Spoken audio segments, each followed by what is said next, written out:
Raymond? Charlene, anong ginagawa mo dito? Ikaw, may kasama ka ba dito? I'm just alone. Anong ginagawa mo dito?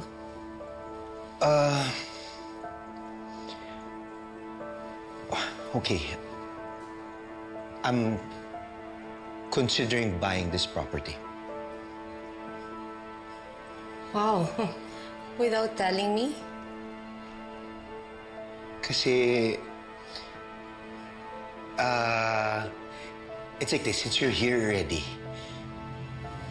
it was supposed to be a surprise. A welcome gift for you.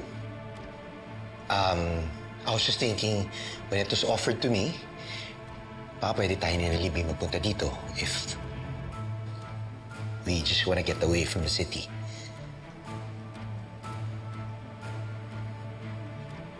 Ikaw, anong ginagawa mo dito?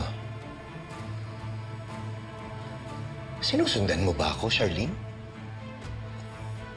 La, never mind.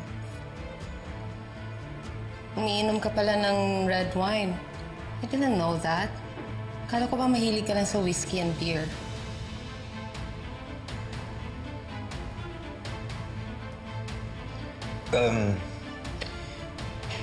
I drink wine occasionally.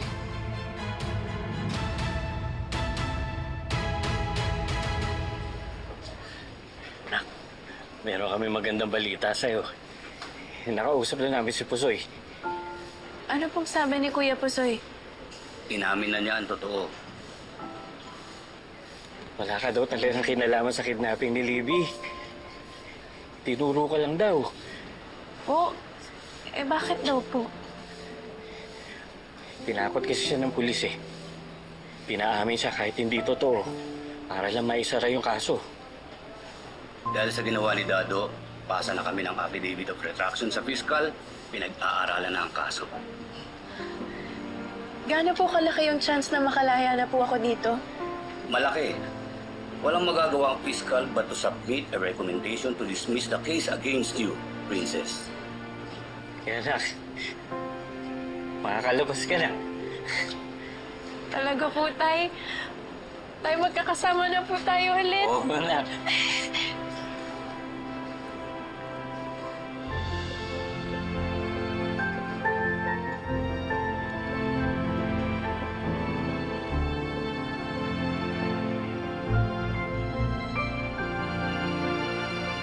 Han, would you mind if I check the house? Since bibilin naman natin to, I wanna know if magugustuhan ko.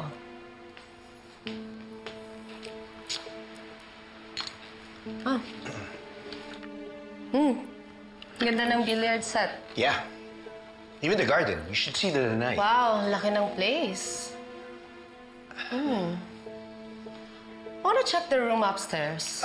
Charlene? Charlene? Huh? Why don't we check the guest house? Mas maliwalas ang hangin doon. Tara. Nandito na tayo eh. Mabilis lang. I wanna see kung anong itsura ng mga kwarto. Wait, sorry. Hello? Libby? Why are you crying? Yes, Dad. I'm so upset right now. Why? Ano nangyari? Makakalaya na daw si Princess. I'm so devastated right now. Naiinis ako sa nangyayari, Dad. Dad, you have to do something, please. Please help me. Sige, tutulungan ka namin. Hintayin mo kami, uwi na kami ng mami mo.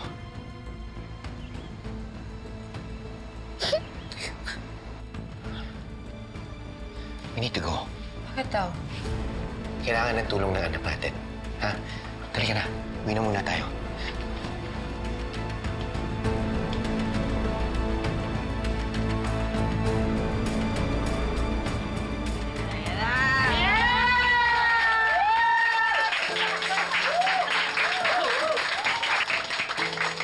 Bakit po?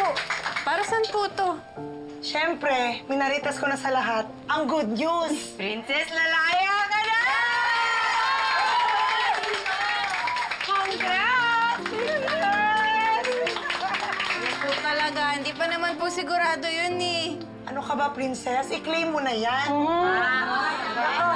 Princess, wala kaming alam sa kaso mo, pero sa lahat ng inmate na nagsabi na wala silang kasalanan, ikaw lang talaga kapanipaniwala. Ma, napakabuti kasi ng loob mo. Princess, kahit masaya kaming lahat dito na lalaya ka na, syempre, nasad pa rin kami. Siyempre, mamimiss ka namin. Miss ko rin po kayo. Ay, na! Tayo! Princess! Princess! Princess! Princess! Princess! Princess!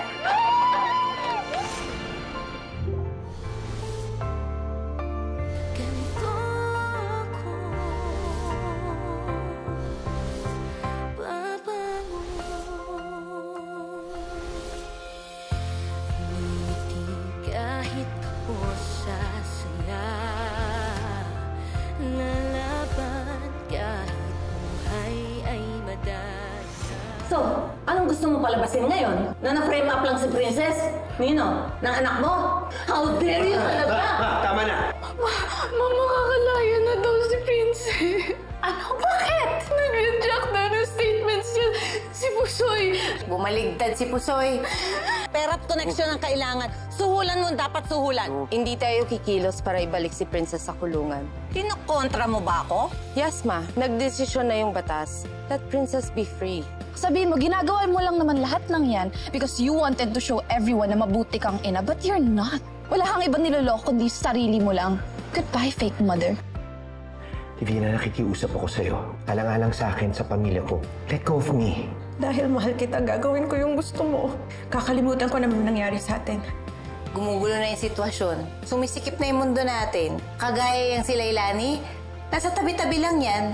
Yung Lailani na yan, hindi pa ako tapos sa kanya. Pero sa ngayon, nakafocus ako kay Charlie. Yung sa kanya, unting-unting gumuguho. At mas matindi ang darating na pasabog. Just you wait.